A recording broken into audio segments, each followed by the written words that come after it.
स्वागत है आप सभी का एग्जाम मेंटोर में।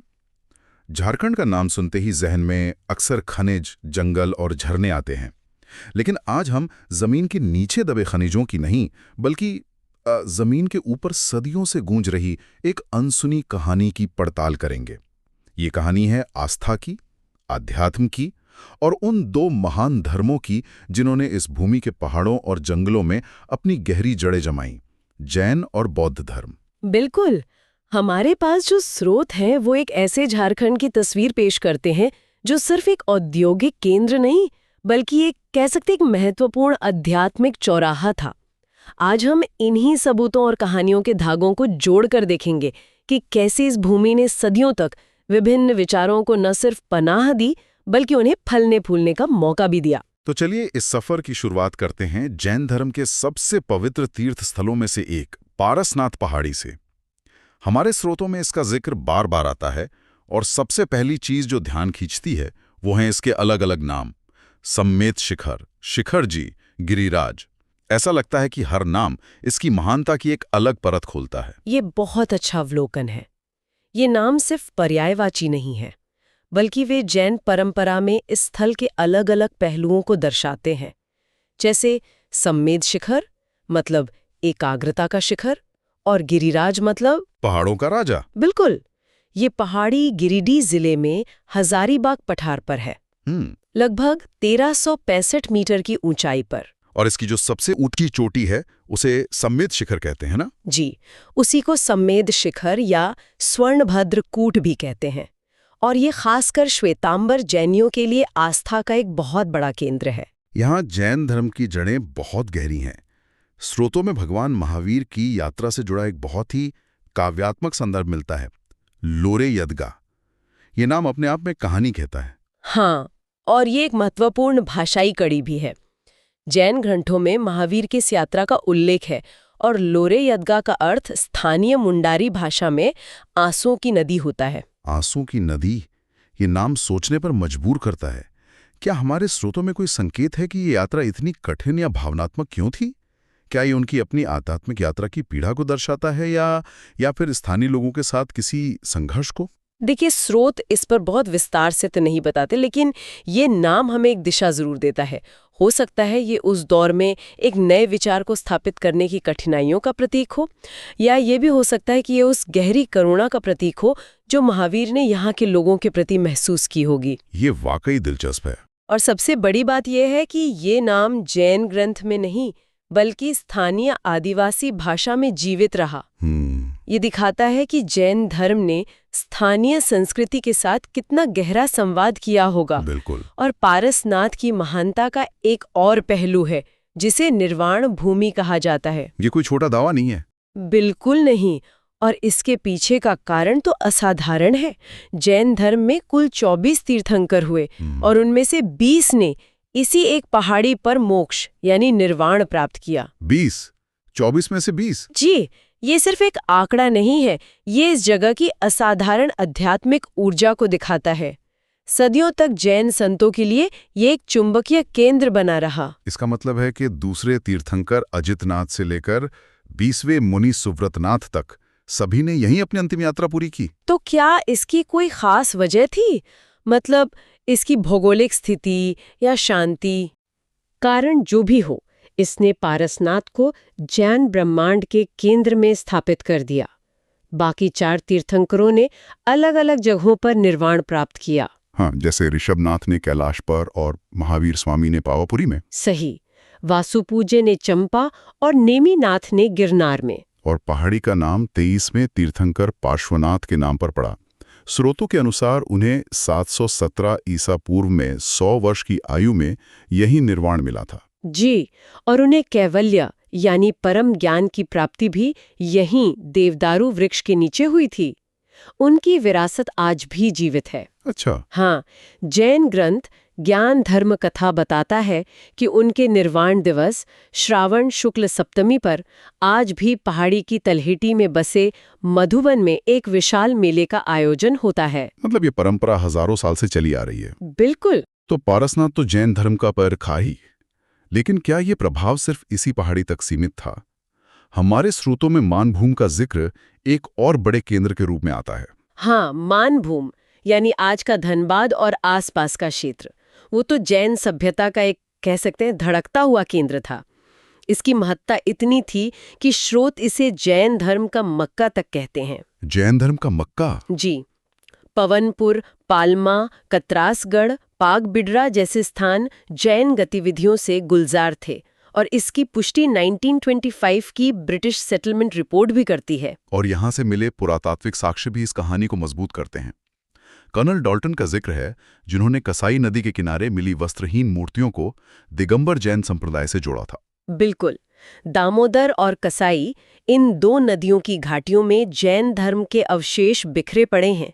ये दिखाता है कि यह सिर्फ कुछ मठों तक सीमित नहीं था, बल्कि एक पूरी सभ्यता थी जो यहाँ पनप रही थी। और ये फैलाव सिंहभूम और पलामू तक भी था। हाँ। सिंहभूम में सराक समुदाय का जिक्र बहुत दिलचस्प है। हाँ, ये बहुत महत्वपूर्ण है। बेनुसागर से 7वीं शताब्दी की जैन मूर्तियां तो मिली ही हैं, लेकिन सराक समुदाय की कहानी इसे एक सामाजिक आयाम देती है। माना जाता है कि शराक शब्द श्रावक का ही अपभ्रंश है। श्रावक यानी सुनने वाला? हाँ। या अनुयायी? हाँ। ये छोटा सा शब्द तो उस समुदाय की पूरी पहचान बता देता है। मतलब वे अनुयायी थे, शिष्य थे। ये दिखाता है कि जैन धर्म सिर्फ साधुओं तक सीमित नहीं था, आम लोगों ने भी इसे अपनाया था। आपने बिल्कुल सही पकड़ा। हालांकि एक मान्यता यह भी है कि बाद में हो जनजाति के लोगों के साथ संघर्ष के कारण उन्हें ये क्षेत्र छोड़ना पड़ा। वहीं पलामू के हनुमांड गांव से भी जैन पूजा स्थल मिले हैं। और इन सब के बीच एक और अद्भुत स्थल है, कुल्हुआ पहाड़। हाँ। स्रोत इसे आस्थाओं का संगम कहते हैं और ये वाकई सटीक लगता है। कुल्हुआ पहाड़ झारखंड की आध्यात्मिक सहिष्णुता का एक जीता जागता प्रतीक है। सोचिए, एक ही पहाड़ी पर जैन धर्म के 10वें तीर्थंकर शीतलनाथ को ज्ञान मिल रहा है। 23वें तीर्थंकर पार्श्वनाथ के पदचिन्ह भी हैं। जी, और वहीं बौद्ध स्तूप के अवशेष भी हैं, और ये हिंदुओं के लिए भी एक पवित्र स्थल है। ये हमें बताता है कि उस दौर में धर्मों के बीच शायद दीवारें नहीं बल्कि पुल हुआ करते थे। तो पारसनाथ की ये विरासत सिर्फ पत्थरों और मूर्तियों में नहीं है, ये आज भी लोगों की आस्था में जिंदा है। और जब आस्था इतनी गहरी और जीवंत हो तो आधुनिक विकास के साथ उसका टकराव होना भी लाजमी हो जाता है, जैसा हमने हाल ही में देखा। ये एक बहुत ही संवेदनशील और महत्वपूर्ण मुद्दा है। पारसनाथ की खासियत यही है कि ये सिर्फ जैनियों के लिए ही नहीं, बल्कि वहाँ के स्थानीय आदिवासी समुदाय के लिए भी आदिकाल से पवित्र रहा है। अच्छा। जी, पहाड़ी की चोटी पर जैन मंदिर है, तो वहीं माणंग बुरु जाहिर थान भी है, जो आदिवासियों का सर्वोच्च पूजा स्थल है। वे इसे अपने सबसे बड़े देवता मारंग बुरु का निवास मानते हैं। तो मतलब पहाड़ी की तलहटी में मारंग बुरु और जाहिर आयो जैसे आदिवासी देवताओं की पूजा होती है, और हर साल वो शिकार सेंद्रा उत्सव भी मनाया जाता है। ये सह अस्तित्व तो सदियों से चला आ रहा होगा। बिल्कुल, ये साझा विरासत का एक बेहतरीन उदाहरण है।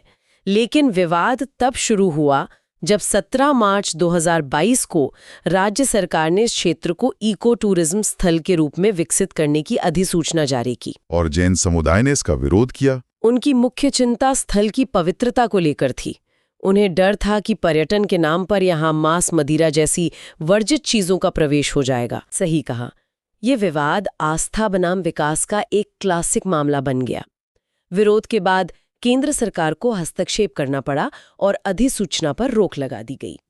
ये घटना इस बात पर एक महत्वपूर्ण राष्ट्रीय बहस छेड़ गई कि हम अपनी पवित्र विरासतों को कैसे संरक्षित करें और आधुनिकता के साथ उनका संतुलन कैसे बिठाएं। एकदम। और इसी संदर्भ में वो प्रसाद योजना का जिक्र भी महत्वपूर्ण है ना? हाँ, पारसनाथ को भारत सरकार की प्रसाद योजना में शामिल किया गया है। इसका मकसद ही देश के तीर्थ स्थलों को उनकी पवित्रता बनाए रखते हुए विकसित करना है। ये दिखाता है कि सरकार भी इस संतुलन की जरूरत को समझती है। पारसनाथ का ये सहअस्तित्व, जहां जैन और आदिवासी दोनों अपनी आस्था निभाते हैं, ये झारखंड की एक और खूबी की तरफ इशारा करता है। ये भूमि सिर्फ एक धर्म का गढ़ नहीं रही। जब जैन धर्म यहाँ फल फूल रहा था, उसी दौरान एक और महान विचारधारा बौद्ध धर्म भी यहाँ अपनी जड़ें जमा रहा था। बिल्कुल। अगर हम झारखंड के पुरातात्विक नक्शे को देखें तो बौद्ध धर्म के पदचिन्ह हर कोने में नजर आते हैं। ये कोई एक दो जगहों की बात नहीं है, बल्कि बौद्ध धर्म की जड़ें पूरे क्षेत्र में फैली हुई थीं। चलिए इस नक्शे को जरा गौर से देखते हैं। मध्य और दक्षिणी झारखंड से शुरू करें तो रांची के पास जोना फॉल से बुद्ध की प्रतिमा मिली है, और खूंटी के बेलवादाग से तो एक पूरे बौद्ध विहार के अवशेष ही मिल गए।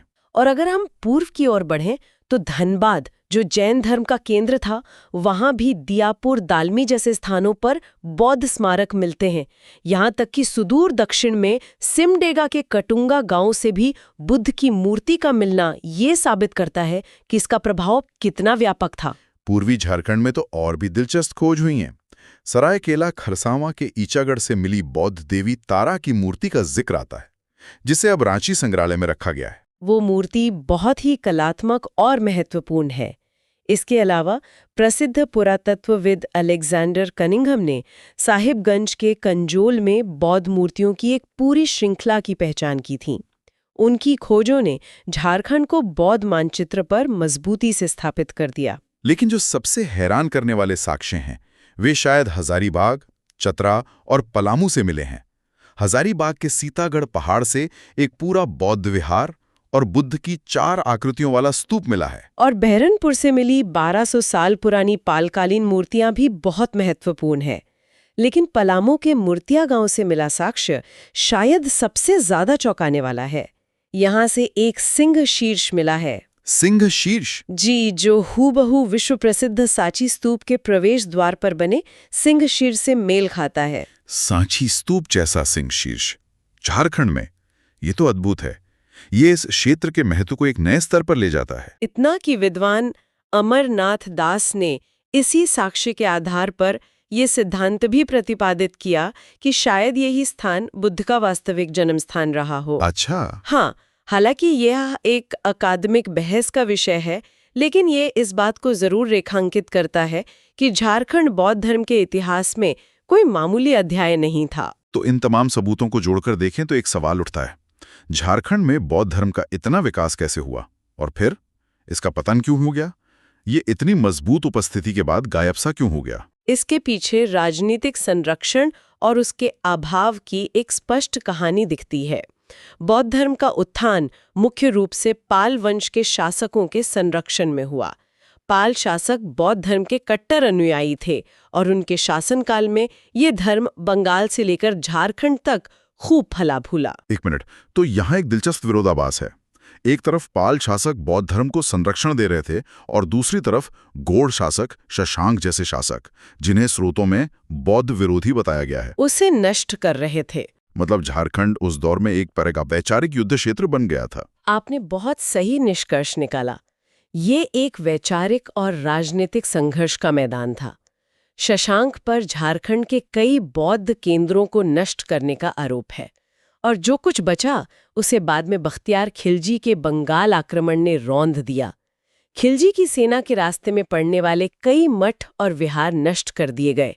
तो ये थी झारखंड की आध्यात्मिक विरासत की एक गहरी पड़ताल। ये जैन धर्म के जीवंत तीर्थ सम्मेद शिखर से लेकर बौद्ध धर्म के बिखरे हुए, लगभग भुला दिए गए स्तूपों और विहारों तक, ये स्पष्ट है कि ये भूमि सिर्फ खनिजों की नहीं, बल्कि सदियों से विभिन्न आस्थाओं और विचारों के संगम की भूमि रही है। ये साक्ष्य हमें याद दिलाते हैं कि इतिहास केवल किताबों के पन्नों में नहीं होता है, वो हमारी जमीन में, हमारी पहाड़ियों की परतों में और हमारी संस्कृति की यादों में भी जिंदा रहता है। और यह हमें सोचने पर मजबूर करता है कि झारखंड की धरती में अभी और कितने अनकहे ऐतिहासिक रहस्य दबे हो सकते हैं, जो बस खोजे जाने की प्रतीक्षा कर रहे हैं।